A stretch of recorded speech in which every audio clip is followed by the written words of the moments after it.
E finalmente, o melhor pro final, Bruno. Rufem os tambores, que eu vou falar de alguém, ô Jacobs. O picolé de chuchu, Ai, meu Deus. DeAndre Ayton, Ixi, finalmente parece tá querendo jogar, Bruno.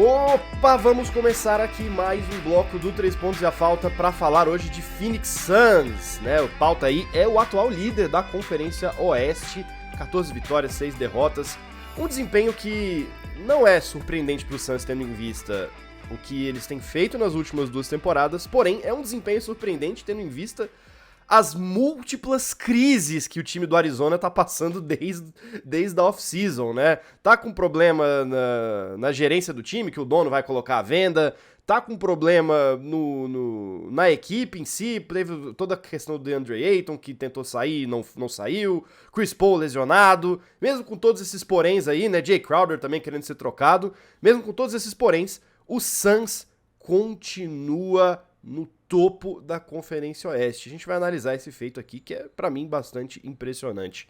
Porém, antes da gente começar aqui o vídeo, já peço pra você curtir e assinar o canal. O mais importante é você assinar o canal pra gente chegar a 1000 inscritos e chegar a cada vez mais fãs de basquete, poder começar a monetizar aqui o 3 pontos e a falta. A gente conta com o seu apoio e a sua ajuda. Chegando perto da metade da meta, né, Brunão? Exato. Aí quando a gente chegar lá, a gente vai aqui, dobrar a meta, exatamente. Começando aqui então, Filipão. Cara, 14 vitórias, 6 derrotas. Eu fiquei muito surpreso um dia desses em que eu botei pra... Tava passando um jogo do Suns na televisão, aí eu botei pra assistir, e eu até comentei com a Dani, né, nossa amiga do Phoenix Suns Brasil, eu falei, cara, eu não conheço ninguém que tá em quadra. Quem são essas pessoas? O que aconteceu com esse time? Mas ainda assim, né, o Suns tá aí com um recorde de 700, teve algumas vitórias bastante importantes nos últimos dias, ganhou do Kings, que tá super bem, o Jazz já tá começando a cair, né, mas bom, até pouco tempo atrás eles estavam bem, então ganharam do Jazz, né, e ganharam do Warriors também, uma vitória bem afirmativa acima do Warriors, né, 130-119. O que explica o sucesso desse Suns nesse início de temporada regular? Início já se caminhando para metade da temporada regular. O que a gente pode tomar de exemplo aí desse time? Brunão, são alguns fatores, mas a consistência desse time já é algo que não é surpresa, porque a gente vem acompanhando esse time e eles vêm mostrando essa excelência, tanto defensiva quanto ofensiva, já há alguns anos, né? A gente pega esse ano, mesmo que você mencionou, mesmo com tantas lesões, né? O Cam Johnson perdeu 11 jogos, o Chris Paul perdeu 9 jogos já, o Jay Crowder sequer jogou e nem vai jogar, porque abertamente quer sair, né? E eles ainda são o terceiro melhor ataque e a quinta melhor defesa da liga. E são 5 vitórias seguidas. Mas pra mim, passa pelo nome de Devin Booker. A consistência com a qual ele tá jogando, Bruno, é uma coisa que espanta. Ele tá tendo média de 28 pontos, 5 rebotes e 6 assistências. De uma maneira, assim, muito paulatina. A gente pode esperar que ele vai fazer isso cada noite. Mas alguma coisa, assim, tão interessante sobre o Devin Booker que eu não vejo ele sendo lembrado nas discussões dos melhores jogadores da temporada até agora. Eu não sei se é né, o que acontece em volta dele, se é o fato de que o Suns é um time que sempre chega e morre na praia, ou se ele é um cara que a gente já acostumou, né, a gente já tá banalizando esse jogo tão consistente, tão eficaz dele, mas a verdade é que ele tem posto números de MVP. Na escadinha do MVP aqui oficial da NBA, ele tá em 7º. Tá atrás o que é um absurdo. Do Donovan Mitchell, do Curry, do Giannis, Jokic, Tatum e Luka Doncic. O que é um absurdo. Primeiro, porque o Suns é o primeiro da conferência, mesmo com tantas lesões, né? É um dos times mais consistentes, diferentemente do próprio Cleveland Cavaliers, que chegou a perder 8 jogos seguidos na outra conferência. O time do Curry, apesar do Curry ter jogado muita bola, é um time que tá oscilando muito, um time de baixo de tabela, né? Então, assim, eu não consigo entender o porquê que a galera não dá o valor devido a ele. Tendo em conta que, Bruno, ele hoje é o 9º plus-minus da liga.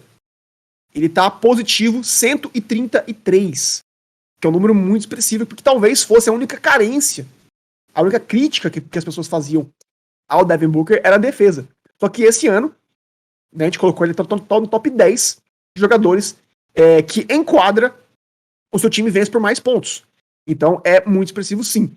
Agora, temos também que lembrar e dar crédito a esse elenco de suporte, né? Você mencionou, cara, esses caras tão importantes não estão jogando. Quem tá jogando com o Booker tá dando conta do recado. O Cam Payne, Bruno, tem sido muito, muito bom. Tem chutado 44% de quadra, 40% de bola de 3, média de 18 pontos e 7 assistências. E vale lembrar que ele é o reserva do Chris Paul. Então, quando você pega aqui o reserva do Chris Paul, tá tendo esses números, você sabe que o time tá indo pro lugar certo. O Mikal Bridges também, ele é um cara, Bruno, que eu sou muito fã. Porque ele é o Mr. Intangível, Jacob. Sei que a gente adora essa palavra. Porque ele é o cara, Bruno, que não tem números elásticos, né? Ele, se não me falha a memória, tá tendo média de 16 pontos 16 ou 18 pontos na temporada. E é o career high dele. É a maior média da carreira dele, né, em pontos, rebotes e assistências esse ano. Estando 53% de quadra, 44% de 3. Mas o mais impressionante, seríssimo candidato a jogador defensivo do ano. Porque ele é tão bom assim. Ele impacta a quadra de maneiras incríveis, ele pode marcar múltiplas posições. Damian Lee também é um cara que veio do Warriors pelo contrato mínimo e tá jogando muita bola. Não tá jogando bola pra ser um contrato tão baixo assim. Tá chutando, Bruno, 49,3% de 3. Ele é o terceiro melhor aproveitamento de bola de 3 da liga. E finalmente, o melhor pro final, Bruno. Rufem os tambores, que eu vou falar de alguém, ô Jacobs. O picolé de chuchu, ai, meu Deus. DeAndre Ayton, finalmente parece tá querendo jogar, Bruno. Será? Fim de semana passado, o Suns venceram 2 jogos, né? E ele fez 57 pontos nesses 2 jogos. 33 rebotes e 4 blocos. Né? Sendo que 15 desses pontos e desses rebotes, 6 foram ofensivos e todos no clutch time. Todos nos períodos finais da partida, dos últimos 5 minutos da partida. Então, Bruno, não à toa, ele foi o jogador da Conferência Oeste semana passada. Então, eu acho, na minha opinião, que o imbróglio dessa off-season passada, que você mencionou muito bem na abertura do bloco, parece que finalmente motivou ele. Ele tem dito abertamente que quer ser All-Star, e eu acho que o Suns ganha muito com isso. Eu tô sentindo ele um pouco mais envolvido no jogo, sabe? Ele é um cara que tá sendo muito mais eficiente ofensivamente. O Suns tá podendo contar com ele, com a dominância dele no garrafão. Tá fazendo mais enterradas, jogadas assim mais passionais. Ele tá mais investido, mais comprado na partida. E não à toa o Suns se transformou. Então, Bruno, portanto, dado que a gente sabe o que vai esperar do CP3, né, e do Devin Booker nos playoffs, eu acho que a evolução desse elenco de suporte, junto com o Ayton, né, vou incluir o Ayton nesse elenco, é o que torna o Suns, pra mim, ainda mais favorito para ganhar a Conferência Oeste do que ano passado. Então, se a gente fala já passo para vocês, né, falando de competição, talvez o Warriors ainda seja a maior ameaça para eles por conta da experiência, por conta do cacife, por conta da longevidade com a qual os jogadores estão juntos, mas eu acho hoje ainda esse Suns, dado tudo que eu falei, é o melhor time da conferência. Você tocou no assunto do CP3, eu queria até saber a opinião do Jacobs a respeito. Se você quiser falar um pouco do time, né? Você, Jacobs, fala muito dessa coisa da janela, que você acredita que a janela do Suns tá perto de se fechar, né? Janela para tentar conquistar um título. E a janela meio que ela se abriu quando o Suns traz o Chris Paul pro Arizona, né? O time passa por essa transformação. Todos os jogadores ao redor dele começam a melhorar muito o seu desempenho. E agora a gente tá vendo uma situação em que o time tá conseguindo jogar bem sem ele. Como que você acha que o retorno do Chris Paul pode impactar? Ele já tá mais de 10 jogos fora, tá com uma lesão no calcanhar. Mas a expectativa é que ele volte e que ele ajude o time, né? O que em teoria, se tá bom com ele, provavelmente vai melhorar sem ele. Mas você acha que talvez essa janela tá atrelada à saúde do Chris Paul? E, né, obviamente é um jogador muito veterano bom, tem muita gente da idade dele que já tá aposentada. Você acha que depende dessa saúde desse cara, essa janela, ou você acha que já tá um pouco mais... Essas coisas já não são mais tão relacionadas? Para ser campeão, eu acho que ainda o time precisa dele. Eu ainda acho que ele é necessário se eles têm uma ambição de título. Então, ele saudável, acho que ajuda isso muito, né? Mas ele é um cara que sofreu muito já com lesões nos playoffs, mas quando chegar ali nos playoffs que o jogo fica mais devagar, que bola de meia quadra se torna mais presente do que transição, e aqueles arremessos a média distância passam a ser mais essencial, que são todas essas coisas, elementos que o Chris Paul é muito bom, né, e também organizar o time quando tá tendo aquela bagunça e pressão e a defesa intensa. Eu ainda acho que ele é necessário, eu acho que o Suns sabe disso, porque o Suns, quando trouxe ele, foi como uma peça final pro título. E é verdade que o Suns está indo muito bem esse ano, eu acho que é de fato o melhor time no Oeste no momento, contra as nossas expectativas, que não eram muito positivas, porque, por exemplo, acho que o Jay Crowder surpreende, ele não tá fazendo tanta falta, porque ele é aquele protótipo de ala que a gente chama de 3&D, né, bola de 3 de defesa, que tanto time da NBA hoje busca. E um termômetro defensivo também, ele sempre foi, né? E me surpreende ele ainda não ter aberto mão da posição dele e voltado pra assim, porque ele é um cara que já bateu na porta 2 anos seguidos, né, com o Miami Heat, com o Suns ele bateu ali na porta da final e acabou não ganhando, mas enfim, eu também não sei quanto que é o desejo de título do cara. E, claro, o DeAndre Ayton, que é o outro ponto muito importante disso, que está agora no seu último ano de contrato, né, foi mantido como free agent restrito, mas depois desse ano de free agent restrito, acabou. Se ele pode sair, eu não, talvez com um novo dono isso mude, né, mas eu não sei a que ponto ele vai querer continuar no Suns e quanto que o Suns também vai estar disposto a oferecer. A gente sabe que o antigo dono, né, o dono em saída agora do Suns, não quis botar muito dinheiro para ele ou para um outro jogador. E aí entra pra mim, eu continuo mantendo, eu acho que o Suns precisa aproveitar, esse ano, já viu que tá indo bem, já viu que deve ficar entre os melhores do Oeste, talvez dê até pra poupar mais o Chris Paul e tentar manter ele saudável pros playoffs, e aí talvez até trazer o Jay Crowder de volta, mas mesmo que ele não volte, o time claramente tá jogando muito bem. E mais ainda do que tudo isso, é aproveitar o fato de que o Oeste não é uma conferência muito forte nesse momento, pelo menos não na minha opinião. A gente tem times que estão indo bem, como o próprio Denver Nuggets, que tá ali logo atrás do Suns hoje na tabela, né? Ele tá com um jogo só atrás, mas se você olhar a diferença, o Suns tá com 14-6. O Timberwolves na 11ª posição, ou seja, já fora ali do play-in, tá com 10-11. Eu sei que é uma grande mudança e eu sei que o Timberwolves e o Suns tem uma qualidade muito diferente, mas são apenas 4 vitórias de diferença. É uma semana ruim do Suns e isso daí muda. Claro que a tendência ao longo da temporada é que isso vá se distanciando, né, essas diferenças, mas hoje eu olho Nuggets 13-7, Pelicans 12-8, Grizzlies 12-8, Clippers, que é um dos times que a gente achava que podia fazer alguma coisa, a gente vai até falar deles essa semana, mas 13-9. Aí tem o Kings, 10-9, já perdeu as últimas 3.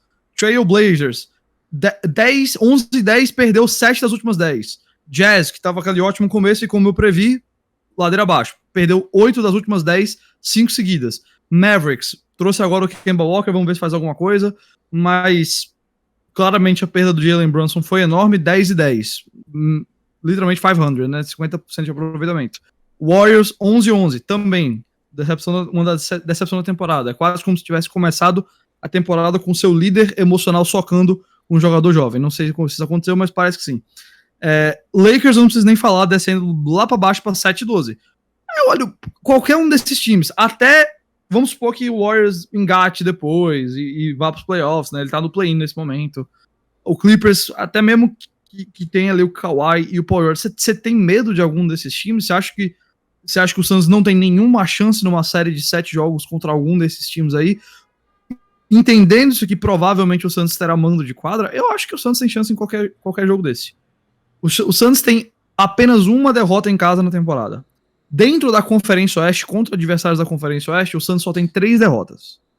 As únicas maiores derrotas do Suns vieram fora de casa.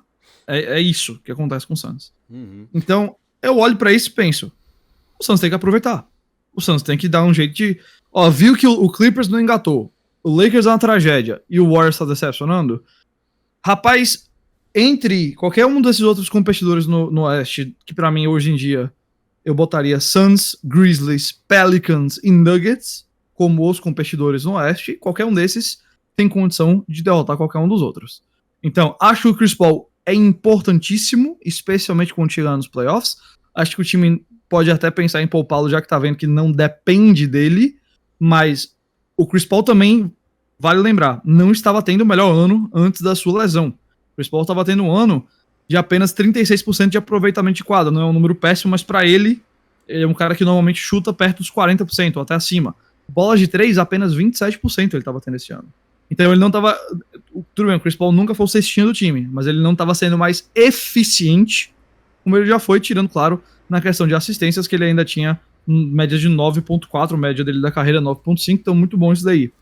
Mas o Chris Paul, a qualquer momento, pode a idade pode chegar e bater de vez. Já bate muitas vezes na questão da saúde, o problema vai ser quando começar a bater na eficiência dele. Você tem o DeAndre Ayton num cronômetro regressivo, então você precisa aproveitar. Eu continuo mantendo que a janela do Suns é mais curta do que a gente pensava quando eles chegaram na final 2 anos atrás. Então eles precisam aproveitar este ano, onde o Oeste está claramente aberto. Eu tenho minhas sérias dúvidas da capacidade do Suns de ganhar do Celtics ou do Bucks, que pra mim continuam sendo os 2 melhores times da NBA inteira. Sim. Lá no leste, numa eventual final, mas isso aí você se preocupa quando você chegar na final. O importante é chegar lá, e acho que o Suns tem ampla possibilidade de fazer isso se mantiver o time saudável e aproveitar o Oeste mais, vamos dizer assim, balançado do que tá acontecendo esse ano. Nesse gancho aí que você falou no caminho até a final, né, assim, eu queria saber de vocês dois. O Suns já tem algumas temporadas que é esse time que vai super bem na temporada regular e chega nos playoffs e decepciona, né? Vocês acham que com esse time dá pra mudar essa percepção, ou o Suns precisa ir ao mercado, precisa fazer trocas pra conseguir se reforçar e trazer alguém que vai levar, né, o time ao título que eles tanto desejam? Filipão. Não, eu acho que eles estão prontos, cara. Eu acho que eles estão prontos. Eles têm uns elencos mais profundos da NBA e os números que eu trouxe do elenco de suporte provam isso. Você abriu o bloco dizendo que eles têm meio time titular no departamento médico, eles ainda são o líder da conferência, uma conferência que os grandes estão decepcionando, é muito expressivo. Então eu acredito sim que, como o Jacob falou, com o time saudável, com esses retornos tão importantes ao decorrer da temporada, eles vão ganhar muito. Né? Eles vão ter muito mais opções para fazer trocas e para se adaptar aos adversários. Talvez um substituto... É porque é difícil você substituir a altura do DeAndre Ayton, né? Um jogador desse calibre, uma escolha número 1 de draft, um cara grande, que domina o garrafão, mas talvez uma peça ali de reposição para ele, mas de resto eu vejo os caras muito prontos para competir e que passam, obviamente, pelo nível que esses caras vão jogar. Vocês vão manter esse nível de excelência chegando na hora dos playoffs. Porque se sim, eles mantêm esses números, como o Diego falou, eu não consigo ver eles não tendo chances contra essa conferência.